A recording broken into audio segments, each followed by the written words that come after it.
Okay, I'm here to talk about the word underlie. So underlie is a verb.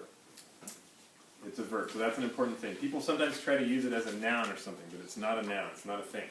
It's an action. It means to be the basis or cause of something, especially, so here's my note, underlie is a verb. It usually refers to the root cause or basic cause behind an effect or many effects. So when you say root, you can think about a tree, right? The root, la raíz, right? Yes. At the bottom of the tree. And from the root comes the trunk, and many branches can come out.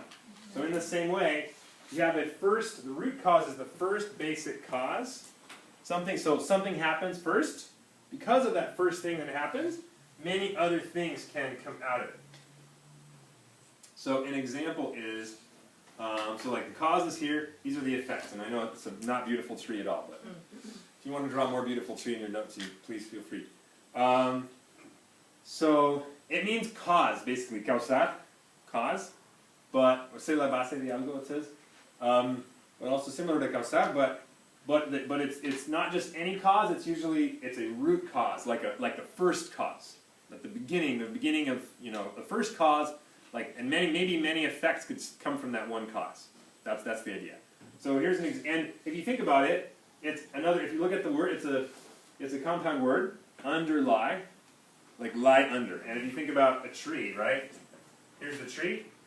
Where are the roots? They're under the tree.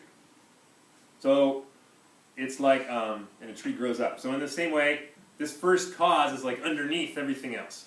And the other stuff builds on top of it. You have a first cause, which underlies different effects that happen. So here's an example. Global warming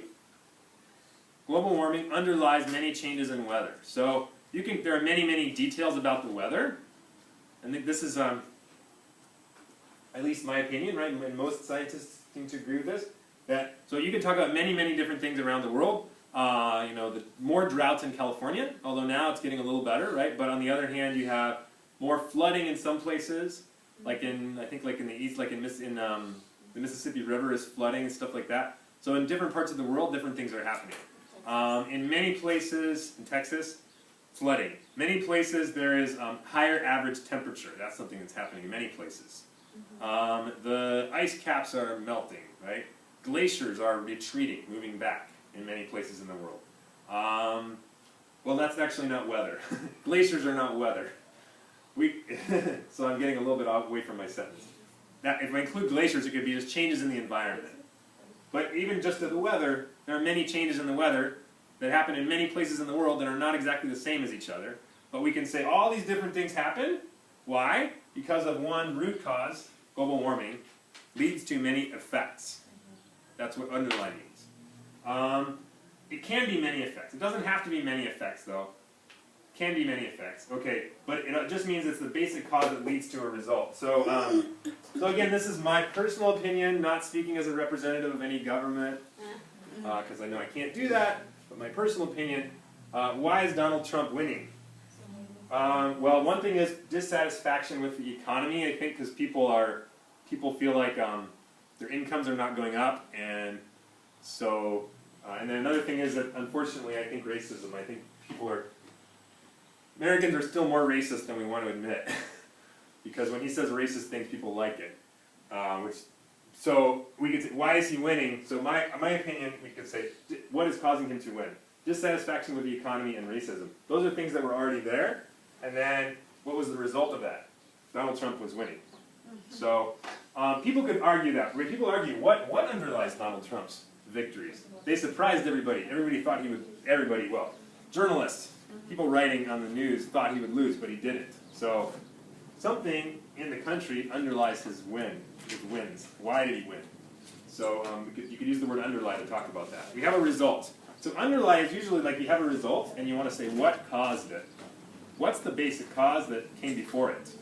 That's when you use underlie. So yeah, so dissatisfaction with the economy and racism, underlie, that means cause Donald Trump's victories.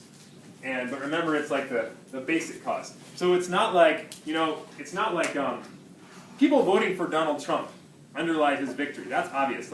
He won because people voted for him. But when you use underlie, it's like before that, what was the original basic cause that people liked him before they decided to vote for him? Does that make sense?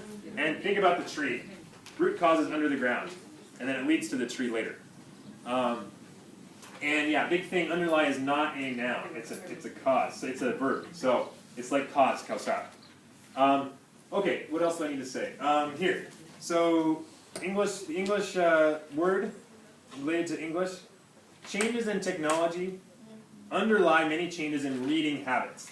So for example, in history, when the printing press, such as the spread of literacy caused by the use of the printing press. So in about 500 years ago, the printing press, I was going to say invention, but it wasn't. It was actually invented by Chinese people way before. But it became popular in Europe in 1450.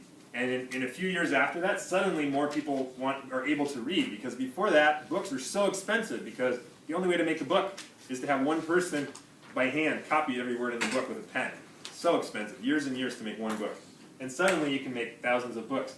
So because of that change in technology happened first.